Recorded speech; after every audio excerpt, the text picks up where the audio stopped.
وحي من القصص الجميل يشفى به القلب العليل. وحي سماوي هما وانساب مثل السلسبيل. وحي من القصص الجميل يشفى به القلب العليل. وحي سماوي هما وانساب مثل السلسبيل. وحي من القصص التي دلت على الله الجليل. قصص تجلت حبكة تالله ليس لها مثيل. تالله ليس لها مثيل. وحي من القصص الجميل يشفى به القلب العليل. وحي سماوي هما وانساب مثل السلسبيل.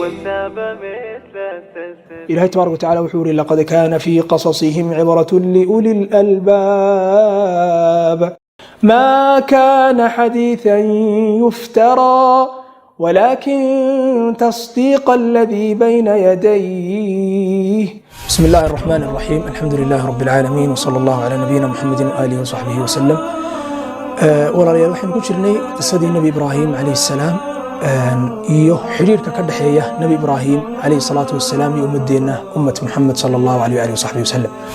qisada xalqadan aynu ku qaadan doonaa qisatu nabiyillaahi saalix. waxaan ku jirnay qisadii nebi nuux calayhi assalaam. nabiyullaahi nuux calayhi salaam wuxuu ahaa rasuulkii ugu horreeyey ee ilaahay subxaanahu watacaala uu soo diro arlada markii shirki ku dhacay, gaalnimadu markii ay dhacday. waxaynu hadda bilaabi doonaa awal nebigii ugu horreeyey ilaahay subxaanahu watacaala uu ku arsaaqo risaaladda ama waxyiga nabiyullaahi aadam calayhi salaatu wasalaam. qisadiisa inaan wax iska xasuusino waxaynu ka bilaabaynaa xalqadan nabiyullaahi idriis calayhi salaam. nabiyullaahi idriis wuxuu ka mid ahaa ambiyadii ilaahay subxaanahu watacaala uu soo diray, ilaahay subxaanahu watacaala uu sharfay. waa dadkii ilaahay tabaaraka watacaala uu doortay. allahu yastafii min almalaa'ikati rusulan wa min annaas.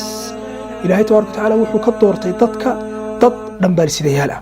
malaa'igtana ilaahay wuxuu ka doortay malaa'ig dhambaarsidayaal oo waxyigii soo gaadhsiinaya wax weeyaan ambiyada. allahu aclamu xayثu yajcalu risaalatah. ilaahay baa tabaaraka watacaala u aqoon badan halka risaaladiisa u dhigayo, cidda ilaahay uu ka dhigayo nebi.